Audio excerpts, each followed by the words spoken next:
protests are still happening in Chile.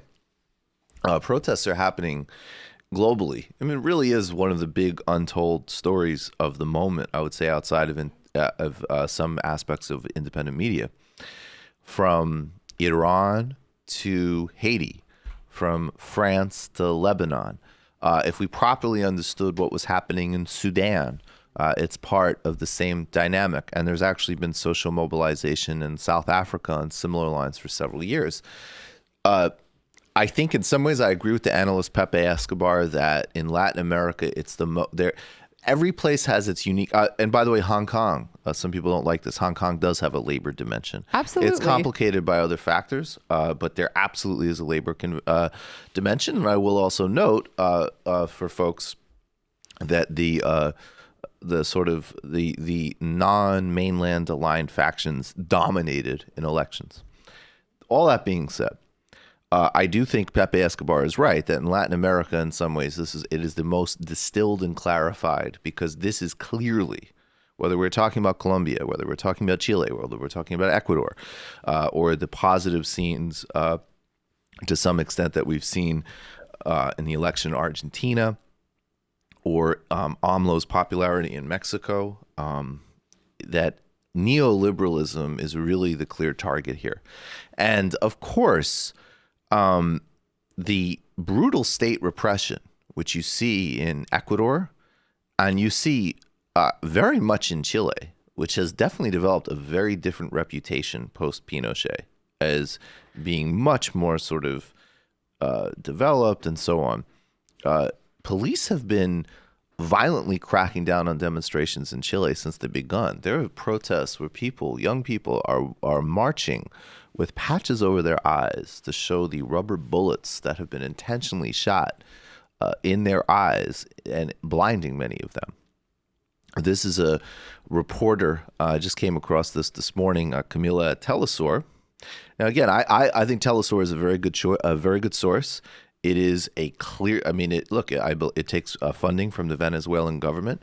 It has a editorial viewpoint, like every place has an editorial viewpoint. In the context of where we are politically and the complete dearth of any type of anti-hegemonic perspective in the Caribbean, Latin America, and across the hemisphere, it's an incredibly important source. And they have some extremely good reporters, including Brian Mayer, who's indispensable along Brazil Wire for Brazil. This is a reporter on the ground in Chile from Telesur getting roughed up by Chilean police. Tatiana, estoy... Tatiana, estamos transmitiendo.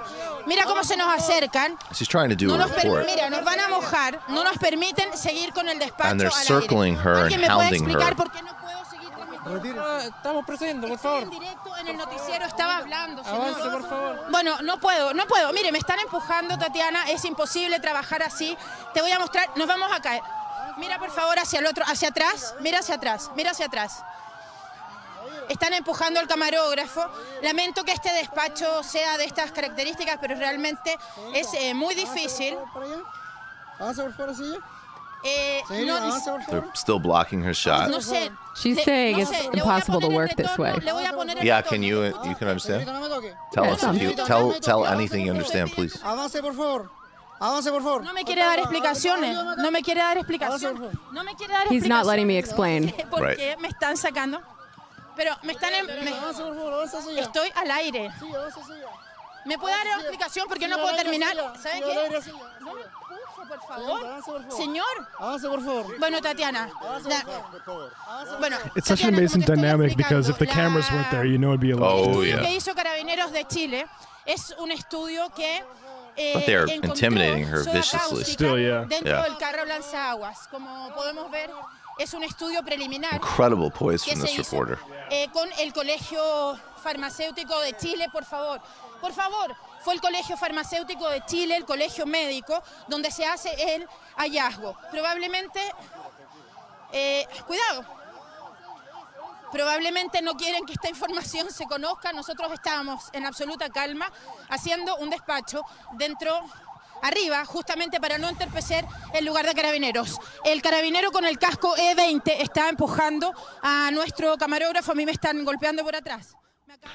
That's what's happening in Chile. The caption says it all. The cops of Chile are suppressing the Telesur team in Santiago. Right, because they're accurately covering the anti-austerity protests and the militarization, which has been never disappeared in Chile. It's just moved from the periphery back to the center as a result of these demonstrations. And also, you see in a lot of these democratic transitions that are really important, it would be totally foolish to, as an example, not fully acknowledge the power and the of the democratic transition that ridded Chile of Pinochet.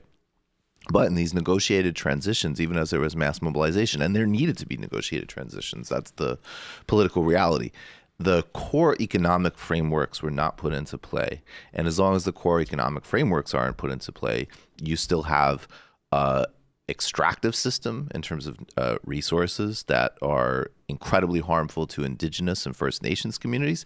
And you have the types of structural inequality that you actually see in Chile. So Chile, even for all of its relative wealth, has obscene levels of inequality. You know what other country has?